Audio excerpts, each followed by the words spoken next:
दोस्तों, क्या आप अपने ऑफिस की पॉलिटिक्स से परेशान हैं?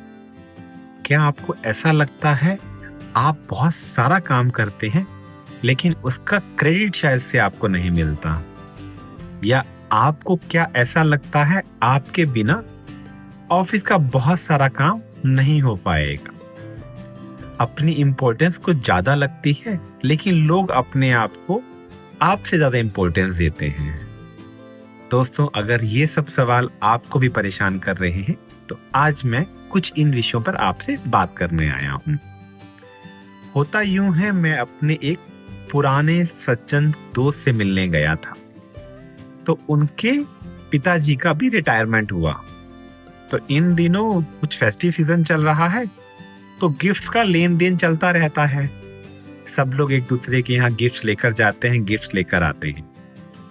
तो उनके पिताजी ने मुझसे एक वाकया शेयर किया जो मुझे कुछ सोचने पर मजबूर कर रहा था। वो ही वाक्य दोस्तों आज आपके साथ मैं साझा करने आया हूँ। उन्होंने मुझे बताया कि बेटा, मेरा ये रिटायरमेंट के बाद पहला क्रिसमस फेस्टिवल है। हर फेस्टिवल पर इतने सारे गिफ्ट्स मिलते थे मेरे को, इस बार कोई गिफ्ट नहीं मिला। गिफ्ट मिलना तो छोड़ो, अभी तक किसी ने फोन करके हालचाल भी नहीं पूछा, विशेष तक भी नहीं दी। तो जब उनकी ये बात सुनी तो मेरे दिल में एक विचार आया दोस्तों। उस विचार को कहानी के माध्यम से मैं आपके साथ साझा करना चाहता हूँ। कहानी है एक कुम्हार की, मूर्तिकार की, जो भगवान की मूर्तियां बनाता था। तो बहुत ही प्यारा शिल्पकार था, बहुत प्यारी भगवान की मूर्तियां बनाया करता था। और जिस गांव में वो रहता था ना, उस गांव में वो बहुत ज्यादा फेमस था। तो जो भी मंदिर, जहां भी कोई बड़ा फंक्शन होता था और वहां मूर्तियों की रिक्वायरमेंट होती थी, तो उसकी ही मूर्तियां वहां पर जाती थी।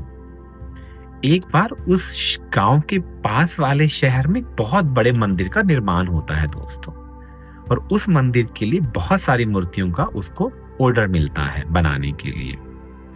और मूर्तियां बहुत सारी थी, तो उसको गांव से शहर में ले जाने के लिए उसके पास एक गधा होता है, जिस पर वो लोड करके सामान को ले जाता है। तो जब वो मूर्तियों को लोड कर उस गधे से ले जा रहा होता है गांव से शहर तक, तो रास्ते में सब लोग मूर्तियों को झुककर प्रणाम करते हैं। गधा कुछ देर चलता है, सब लोग मूर्तियों को प्रणाम कर रहे होते हैं। गधे को लगता है लोग मुझे प्रणाम कर रहे हैं। पहले तो उसको यकीन नहीं होता, लेकिन जैसे जैसे वो आगे चलता है शहर के रास्ते में, सब लोग मूर्तियों को प्रणाम कर रहे होते हैं। तो उसको विश्वास हो जाता है कि जो लोग ऐसे झुक रहे हैं वो मुझे प्रणाम कर रहे हैं, और मैं देखो कितना समझदार हूँ। जैसे ही वो मूर्तियां उतारता है, रखता है, उसके बाद जब वो वापस आ रहा होता है, तो दोस्तों सब उस गधे से मुंह फेर कर खड़े हो जाते हैं। कोई उसको प्रणाम नहीं कर रहा होता इस बार वापसी के रास्ते में।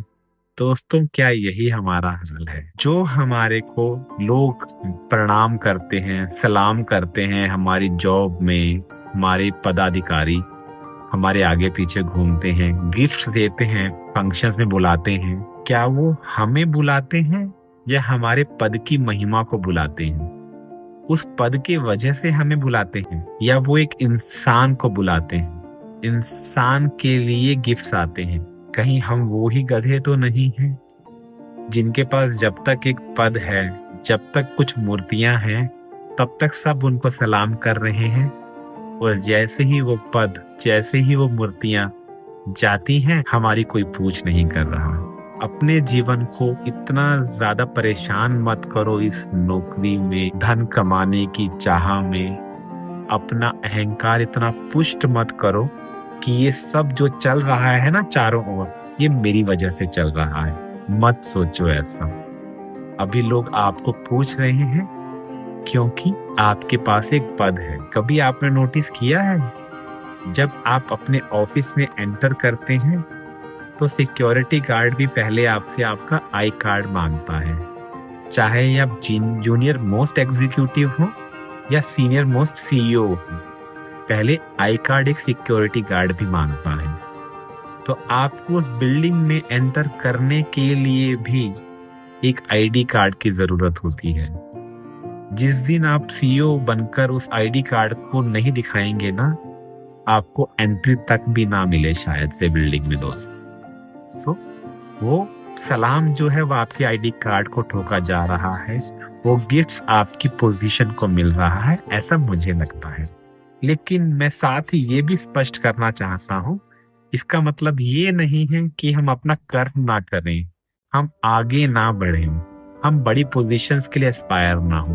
वो तो करना चाहिए, करना है, लेकिन उसके मद में, उसके अहंकार में इतना पागल नहीं हो जाना है कि आप ये ही भूल जाएं कि ये सलाम किसको मिल रहा है।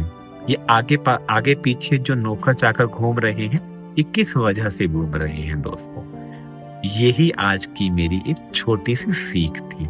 याद रखिएगा, कर्म करना बहुत महत्वपूर्ण है दोस्तों, लेकिन उस कर्म का जो फल मिलता है ना, उसको आप सिर के ऊपर नहीं चढ़ाना चाहिए, ऐसा मुझे लगता है। आपको क्या लगता है? क्या आप इस बात से कुछ रिलेट कर पा रहे हैं? अगर आपकी लाइफ में भी कुछ एक ऐसा वाक्य हुआ है तो मैं डेफिनेटली जानना चाहूंगा। प्लीज कमेंट करके बताइए मुझे अपना कुछ एक ऐसा एक्सपीरियंस जिससे मुझे भी कुछ सीखने को मिले। इसी छोटी सी सीख के साथ दोस्तों, आपका मित्र आपसे इजाजत चाहेगा। जय मां दुर्गा।